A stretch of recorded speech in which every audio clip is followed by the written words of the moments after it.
നടൻ ശ്രീനിവാസിന്റെയും മോഹൻലാലിന്റെ അമ്മ ശാന്തകുമാരിയുടെയും വേർപാടിൽ അനുശോചനം രേഖപ്പെടുത്തി നടി ശോഭന. തന്റെ പ്രിയ സഹപ്രവർത്തകരുടെ നഷ്ടത്തിൽ ഹൃദയസ്പർശിയായ കുറിപ്പാണ് താരം പങ്കുവച്ചത്. ശ്രീനിവാസനുമായി മോഹൻലാലുമായി അത്രയേറെ ആത്മബന്ധമുള്ള ശോഭന ആ ഓർമ്മയുടെ ഭാരത്തിലാണ് പ്രതികരിക്കാൻ വൈകിയെന്നും തന്റെ കുറിപ്പിലൂടെ പറഞ്ഞു. ശോഭനയുടെ കുറിപ്പ് ഇങ്ങനെ: എന്റെ പ്രിയ സഹപ്രവർത്തകൻ ശ്രീനിവാസന്റെ വേർപാടിൽ അഗാധമായ അനുശോചനം രേഖപ്പെടുത്തുന്നു.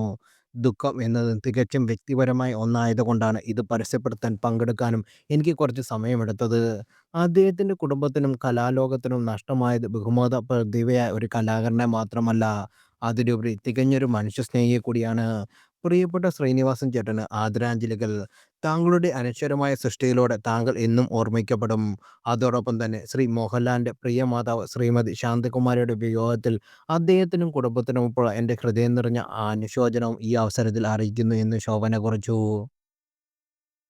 മലയാള സിനിമയുടെ സുവർണ്ണ കാലഘട്ടത്തിൽ പ്രേക്ഷകരെ വിസ്മയിച്ച ഒരു കൂട്ടുകെട്ടിന്റെ ഓർമ്മപ്പെടുത്തലുകൾ കൂടിയായിരുന്നു ശോഭനയുടെ വാക്കുകൾ. നാടോടിക്കാറ്റിലെ ദാസനും വിജയനും രാധയും വന്ന് നമ്മെ ചിരിപ്പിക്കുകയും ചിന്തിക്കുകയും ചെയ്ത ആ സുന്ദര നിമിഷങ്ങൾ മലയാളത്തിൽ ഇന്നും മറക്കാനാകാത്ത ഒന്നാണ്. വെള്ളാനകളുടെ നാട്, തേന്മാവിൻ കൊന്തത്ത് തുടങ്ങിയ അനശ്വരമായ നിരവധി ചിത്രങ്ങളിൽ ശ്രീനിവാസനും മോഹൻലാലും ഒപ്പം ശോഭനയും പങ്കിട്ട സ്ക്രീൻ കെമിസ്ട്രി ഇന്നും സിനിമാ പ്രേമികളുടെ ഹൃദയത്തിലുണ്ട്.